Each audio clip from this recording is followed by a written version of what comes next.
we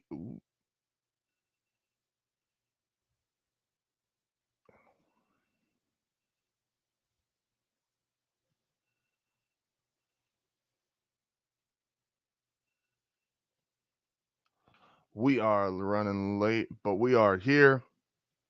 This is welcome to another episode of HardFoul Radio. Appreciate everybody for tuning in today. This is the show that values God. Excuse me. Let's get started. One second, I apologize. Okay, so again, good morning. Welcome to another episode of HardFoul Radio. This is the show that values God and it values our time and takes. Man, we are all messed up this morning. Slow start. I apologize. So the Chiefs lost to the Jaguars last night, and more this happens. We all, as sports fans, everybody's happy to see you get one. Nobody's happy to see you get two. If the Seahawks were to win the Super Bowl, people would be happy for Sam Darnold. Would they want them to go back to back? No, absolutely not. But they'd be happy to see him go one. Baker Mayfield and the Bucks, if they were to win, we'd be happy to see Baker get one. Wouldn't want him to go back to back because we want our team to start winning. People are happy to see you get one. No one's happy to see you get two. Once you start stacking up, yes, Chiefs fans, we are going to start wishing on your downfall earlier than you're obviously going to want your own team's downfall. And usually the reality is somewhere in the middle of where that tends to happen. Meaning, if we wish on your downfall and we say, hey, look, you're starting to struggle. You're no longer as dominant as you were. You're no longer as good as you were when you're winning Super Bowl after Super Bowl, beating the Niners, beating the teams that you've beaten. Yeah, we're gonna do it prematurely, but that doesn't mean the signs aren't there. And I think most Chiefs fans have just ignored the signs of this offense just has not been explosive in years. Mahomes has, while he's been great on third down and he's been great in OT in the fourth quarter, the first three quarters of a football game, this offense is just okay. That's with Andy Reid, who's one of the great play designers and maybe the best offensive coordinator in NFL history. That's with a Patrick Mahomes, again, who's one of, and a lot of people's already on their Mount Rushmore of quarterbacks. That's with Travis Kelsey, who obviously, Chiefs fans, at some point you just got to admit, he's just old. You're not going to want to say that, oh, the run's over. You feel like as long as Mahomes is there, the run's available, the championship window's available. And to some degree, that's true. But there's also the reality of what if this defense, which is really good, but it's no longer game winning good? What happens when, last year, all those calls that you said, oh, well, they just know how to win. So did they just forget how to win this year? They were 11 and 0 in one score games last year. They're 0 and 3 to start this year. Like, do we not think there's something to sometimes it is just a play here, a play there? This is why people get upset with the refs because you feel like, oh, this one flag on a third down, maybe to convert, which converts that drive into a touchdown or gets that drive into a field goal, which is the difference in points. You know, I root for, we're going to talk about them in a second. I root for the Broncos. There's two plays where it's like the Broncos could be 5 and 0. Instead, they're 3 and 2. So the conversation is different. The way we look at them is different. So you're not winning these close games. Your offense isn't as explosive. Like, at what point are Chiefs fans going to say, hey, this is no longer a part of the dynastic team that they've been accustomed to, that they got used to? This is not the same team that's winning Super Bowls left and right. This is not the same team that's beating everybody up. Like, we at some point just have to go, hey, this is a different version of the Kansas City Chiefs. And this is why I've said since the beginning of the season, really since even last year, when it was like Mahomes, to the people that are like Mahomes is already caught up to Brady, he's already past Brady. Brady has multiple runs. Brady's got that early 2000s run. He's got making multiple Super Bowls in the late end of the 2000s. And then he's got another dynasty going to 3 out of 4, winning 3 out of 4 later in his career, not even including going to Tampa and winning another one.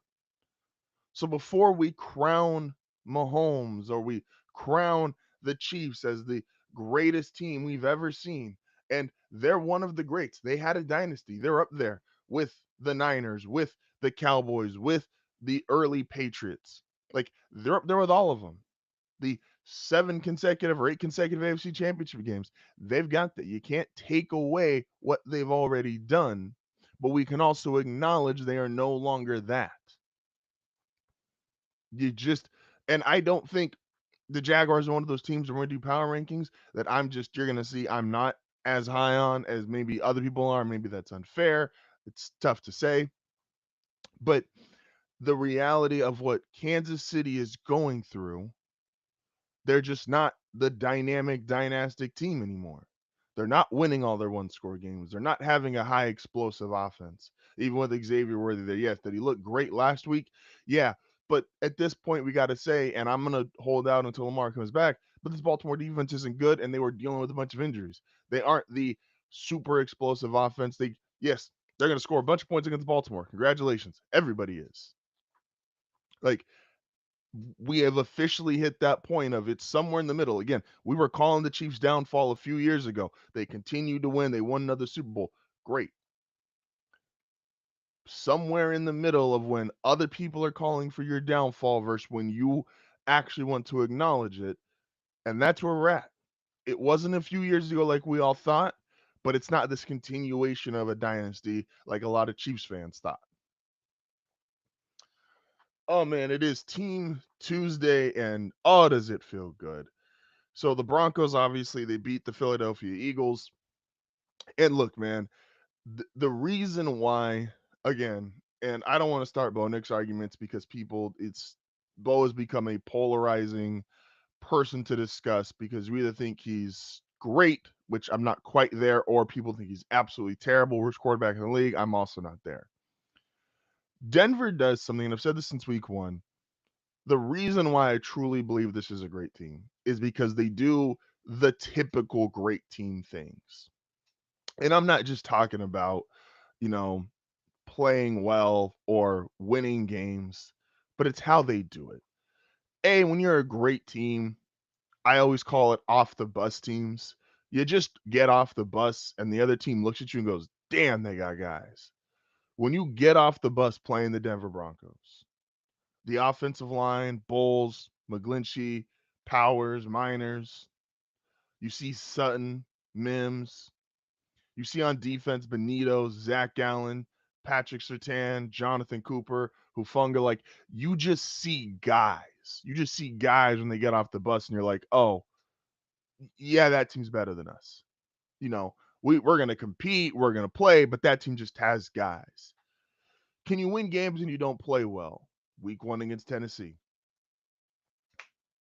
Did not play well, kept turning the ball over. And Tennessee obviously is 1-4, but that's a game Tennessee wins. The Arizona did the same thing Denver did in week 1. Arizona did turn the ball over multiple times, tried to give the game to Tennessee. Arizona is not as good as the Broncos, so they did everything they could to give that game away, and they did give that game away. Are you able to compete with the other great teams? Who dominated the line of scrimmage? It wasn't the Eagles and Jalen Carter and that great offensive line. The Broncos dominated the line of scrimmage. Who's the best player on the field? Benito, Surtain, when it came to Surtain, AJ Brown. Like Denver has all the qualities of what great teams do. Again, Denver hadn't trailed in this fourth quarter the entire season until that Philadelphia game, and they made a comeback win. They're down 17-3, win that game. And your coach, say what you want about Bo. You know, it doesn't really matter if I think Bo Nix is a great quarterback. It doesn't really matter if you think Bo Nix is a great quarterback. The only person it really matters is that Sean Payton thinks Bo Nix is a great quarterback. So that 2-point conversion which weirdly has been covered in this very odd way. People are like, well, I don't know why he went for 2. That wasn't the smart decision. If he doesn't go for 2 and then get the following field goal, Philly gets to kick a field goal at the end of that fourth quarter, and then who knows what happens going into overtime. Sean has confidence in his team, confidence in his quarterback. And Sean, yes, and Broncos fans, you guys are a little insufferable too. There is about 4 or 5 play calls a game that Sean Payton and people, this is what people don't like about Sean. There's about 4 or 5 play calls a game where it's, let me show you I've got a guy. Let me show you Bo is exactly who I think he is. And they're a little frustrating to see, and they're a little frustrating to go through in real time. But the reality is, they're exactly what somebody like Bo Nix needs, which is that extra bit of confidence from his head coach that, hey, I have the guy. I believe in you. This is a play call to set up a play call. This is a play call to set up your confidence because I need you at full confidence when it comes time for the fourth quarter, when it comes time to make a 2-point conversion, when it comes time to throw to Cortland Sutton on 3rd and 15. So, again, what the Broncos did, this is 1,000%. We were early on the demise of the Chiefs, and Denver's best team in that division. The Chargers are falling apart. It's unfortunate. It's a lot of injuries, but the Chargers are falling apart. The Chiefs are no longer who they once were. They're about to play the Lions. I think that game's going to get ugly. And a 2-4 Chiefs team. I think the Broncos are, fingers crossed, don't embarrass me, about to go to the Jets. They're about to reel off a bunch of wins. Should be 5-2, 6-2. This is Denver's year, man. This is Denver's year, 1,000%. Sorry for the late start. We are going to head directly into power rankings. So, again, we are moving myself around. Wrong way, guys. So, we are going to get here into power rankings. Again, apologize for the late start. So, this is where we were last week. This is 2 weeks ago. I apologize. So, we are all kind of technical difficulties today. We're hitting them all up. So, Tony's going to be joining us post the power rankings, so look forward to that. But our week 5 edition of Get Good, Get Great, Get Out, starting with the Get Lost teams. These are the teams that are just the worst in the NFL for a myriad of different reasons. Browns, Dolphins, the Cardinals have now joined us. Saints, Titans, Bengals, and Panthers. Now, they're all in here for different reasons. The Panthers, I wanted to move up. I just don't know if I think that's a legitimate win. The Panthers are tough. Bryce Young, I'm just seeing it is one of those things where he is struggling it's very Tebow-esque, where he is struggling for the majority of the game and then making a couple good throws at the end and getting the score close. And I'm not quite ready to put them in get out. I still have a lot of questions about this franchise. The Bengals, obviously, they're here because of Joe Burrow. If Joe Burrow was not here, they could be as high as get great. Jake Browning is just throwing it up and hoping Jamar Chase comes down with it. He'll either catch it or he'll tackle the guy. So the Titans, despite that win, you beat the Cardinals, who are also in here, the Cardinals' dumb decisions and dumb coaching, which we're going to talk about with Tony later, I think ends them both in get lost. The Saints, they got their first win against the Giants. It's still the Saints, man. Everybody's going to get one. No one's going winless. Even as bad as the Jets are, the Jets aren't going to go winless. The Jets should probably be in here. I am holding out a little bit of respect for their high-end talent here, and I do think Aaron Glenn's going to get figured out. Maybe that's unfair. The Browns get lost again. Maybe the best defense in the NFL. Genuinely, maybe the best defense in the NFL. But Joe Flacco wasn't the answer. I don't believe Dylan Gabriel is the answer. There's a lot here that I'm just not sold on with the Browns for obvious reasons. So they stay in, get lost. Get out. This is unfortunate, man. So the Ravens are here because it is going to be really tough to convince myself outside of just saying Lamar Jackson is amazing. It's going to be very, very tough to say, hey, they should be any higher than this.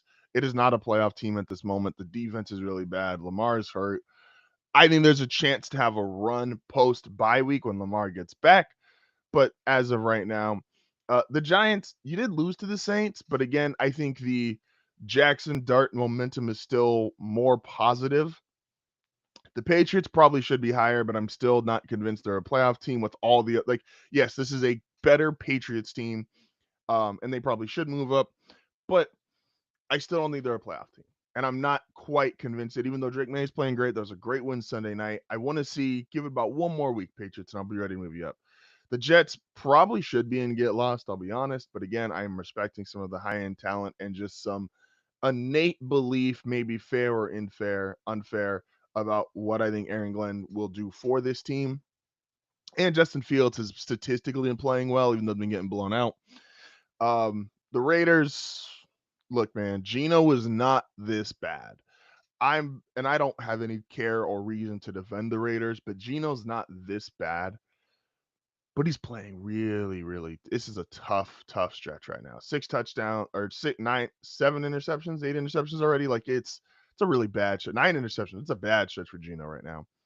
The Falcons, I just don't trust them. They're on a bye week, so I'm not moving them. But I just don't have any faith in the Falcons. Get good.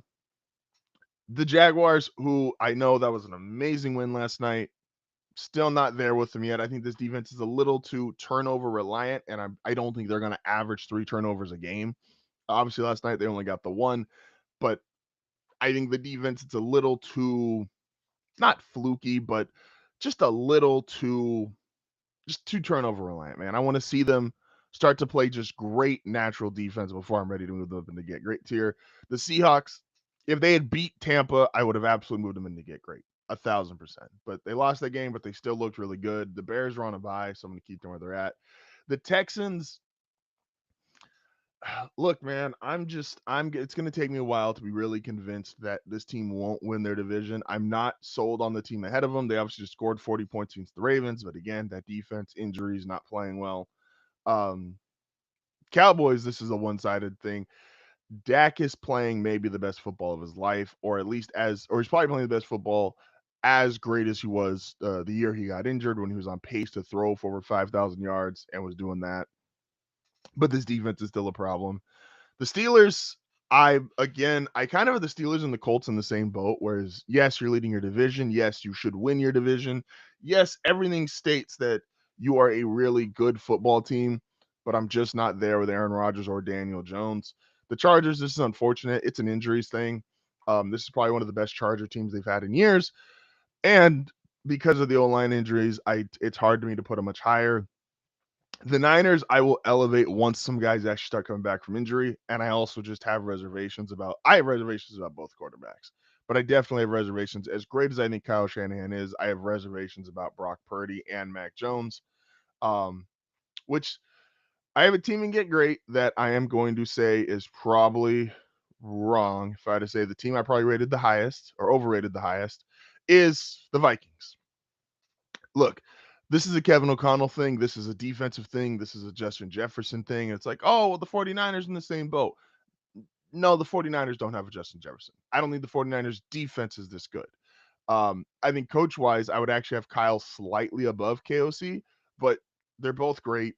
And I think Minnesota has enough other parts, even though quarterback is going to be its own journey with Carson Wentz and JJ McCarthy. I still think they're one of the best teams in the NFL if they get any resemblance of quarterback play. The Bucks, what can you say, man? They're winning all these games. I think they're going to start winning some of these not as close as they get Wirfs back, as they have actual all their receivers, Evans Ibuka, who's been amazing, and Chris Godwin. The Chiefs, this is absolutely a legacy pick because I don't think the Chiefs are this good right now. But I will be respectful to who they've been, even though I don't want to be. And the Packers, they were on a bye. Again, I think this is a great team. I think Jordan Love, who is streaky and I think has a chance to potentially mess this up, but I'm going to have some faith in him. And then um, the Commanders, who just beat the Chargers again, I think the Commanders just need to get healthy. And this is one of the best teams in football. And I said it, get excellent. The 5 best teams in the NFL. The Eagles are still there, even though they lost. The Lions, look at that offense since week 1. Look at that entire team since week 1. Yes, week 1 was bad, but throw it out. Look at how great they've been since then. The Bills, I know they lost the Patriots Sunday Night Football. This is still one of the best teams in the league. Josh Allen still would be my MVP frontrunner. The Rams, what more do the Rams need to do? Great defense, great head coach, great offense. Yes, they're coming off a loss to a very injured 49ers team.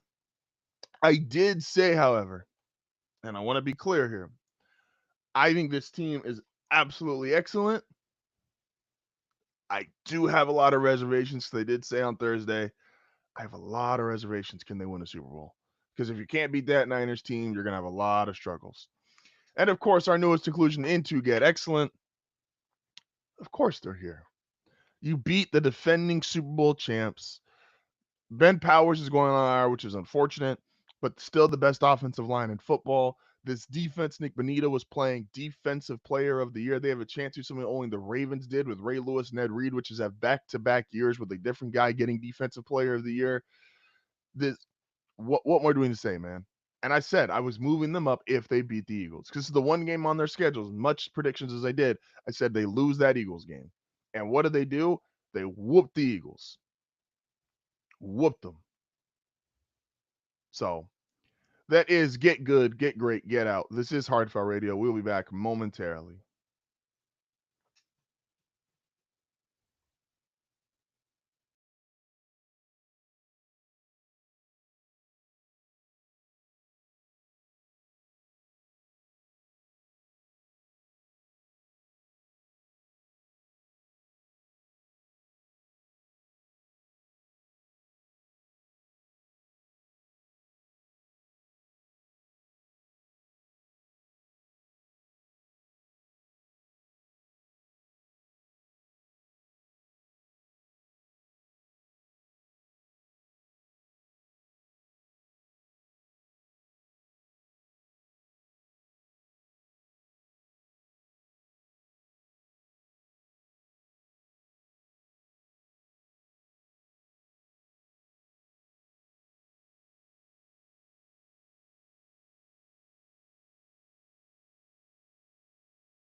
And we are back. This is HardFoul Radio. Appreciate everybody as always. Um, so we're gonna end today's show. Again, it was kind of all messed up. We got our intro, we got our power rankings. Tony stopped by to join us to talk. Appreciate that as always. Man, this I don't like Ryan Clark for the most part. Ryan Clark did say something that I feel needs to be said as well, and that is the truly horrific. The Kyron Lacey situation is just heartbreaking, man. It's so unfair. It is.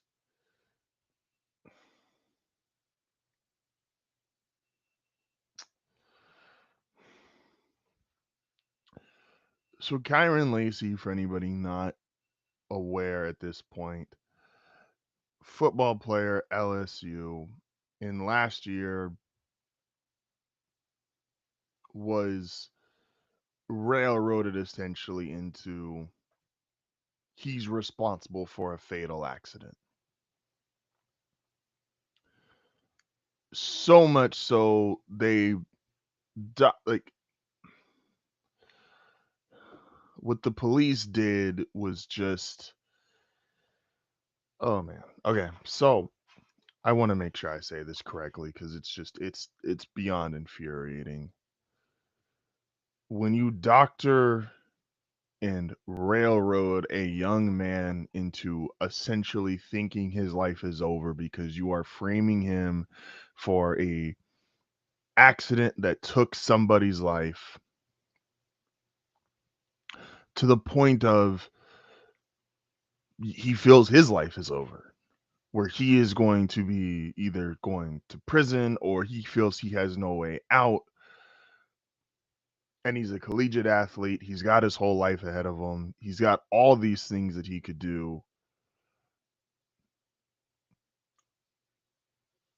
And you railroad him into eventually the decision that he came to, unfortunately, which was taking his own life.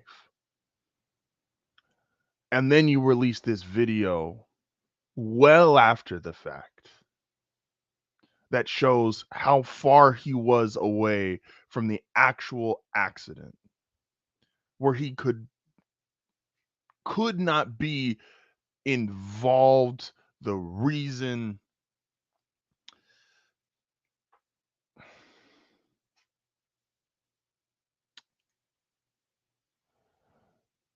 that's just evil, man. It's just evil. You can't defend it if you have any kind of conscience, if you have any kind of morality.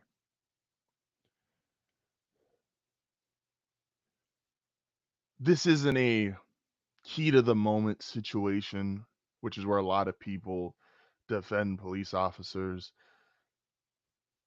This isn't, oh, what do you want him to do? It's spur of the moment. This happened. It was really quick.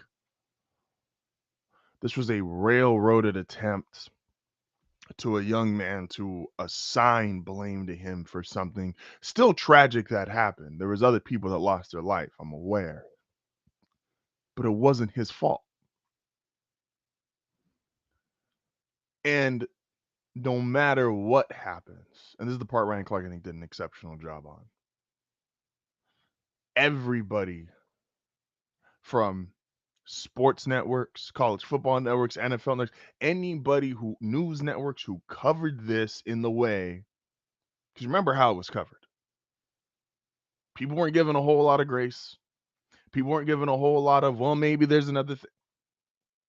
It was bad decision. And because there's been a bunch of other incidents in college football where there's guys driving, and then even in pro football, obviously the Henry Ruggs situation is terrifying.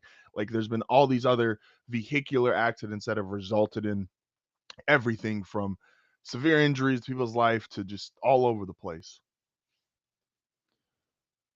Anybody who covered it in a way where they said, hey, it's him,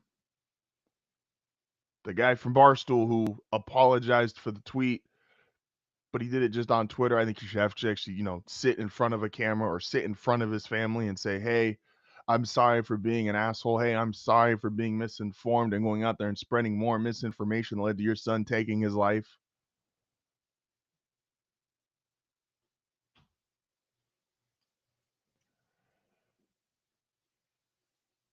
Too many things happen off the field to cover everything that athletes do off the field on a sports show.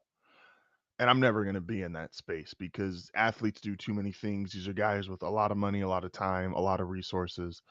And to sit here and cover every single thing they do, I'm not going to do it. I'm just not. But this is a mortifying situation. Kyron Lacey deserved to be on an NFL field this weekend or last weekend and the weekend before. He deserved a chance to not be railroaded as a young man in his 20s that was told, you're going to lose everything, you're going to prison.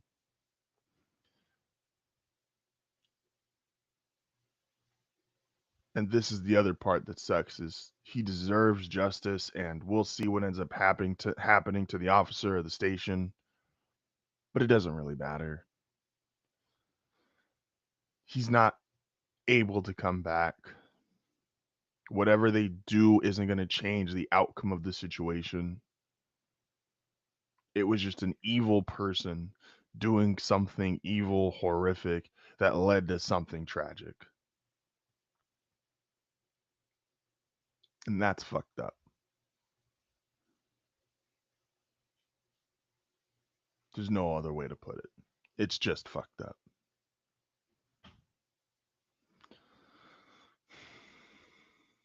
That's where we're going to close out the episode today. This is HardFoul Radio. I'll see you guys tomorrow.